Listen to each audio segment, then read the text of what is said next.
அவனுக்கு நல்ல நேரம்டா, அடிச்சது ஜாக்பாட் அப்படிம்பாங்கல்ல. அது மாதிரி உங்களுக்கு நல்ல நேரம் இருந்தது அப்படின்னா தான் இந்த வீடியோவை பார்க்கவும் முடியும், இந்த கோவிலை பற்றி தெரிஞ்சுக்கவும் முடியும், இந்த கோயிலோட மண்ணை மிதிக்கவும் முடியும். இந்த கோயில் எங்கே இருக்குது அப்படின்னா, கும்பகோணத்தில் இருந்து காரைக்கால் போகிற வழியில் இருக்கக்கூடிய திருப்பாம்புரம் அப்படிங்கிற ஊர். இங்கு பாம்புநாதர் திருக்கோயில் இருக்கு. தேசபுரீஸ்வரர்னு இங்கு இருக்கக்கூடிய சிவனுக்கு பேர். 1000 ஆண்டுகளுக்கு மேல் பழமையான கோயில்.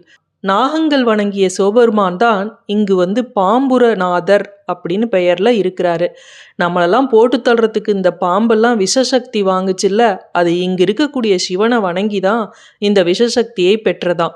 இன்றளவும் இங்கு நாகங்கள் சிவபெருமானை வழிபடுது. சித்தர்கள் இங்கு நாக யந்திரங்களை பிரதிஷ்டை செய்திருக்காங்க. அதனால இந்த கோயிலுக்கு வரக்கூடிய பக்தர்களுக்கு அனைத்து தோஷங்களும் நிவர்த்தியாகும். நாகதோஷம், ராகுகேது தோஷம், இதெல்லாம் இந்த கோயில்ல சிறப்பு பரிகாரங்கள் செஞ்சோம் அப்படின்னா அது நீங்கும்.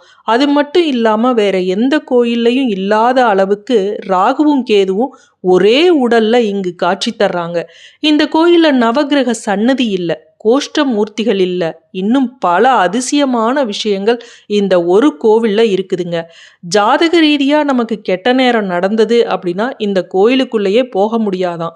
நமக்கு கெட்ட நேரம் முடிஞ்ச பிறகு நல்ல நேரம் ஆரம்பிச்சாதான் இந்த கோவிலுக்கு போய் இங்குள்ள சுவாமியை தரிசனம் பண்ண முடியும். வீடியோ பிடிச்சிருந்தா மறக்காம மற்றவங்களுக்கும் ஷேர் பண்ணுங்க, ஒரு லைக்கும் அப்படியே போட்டுடுங்க.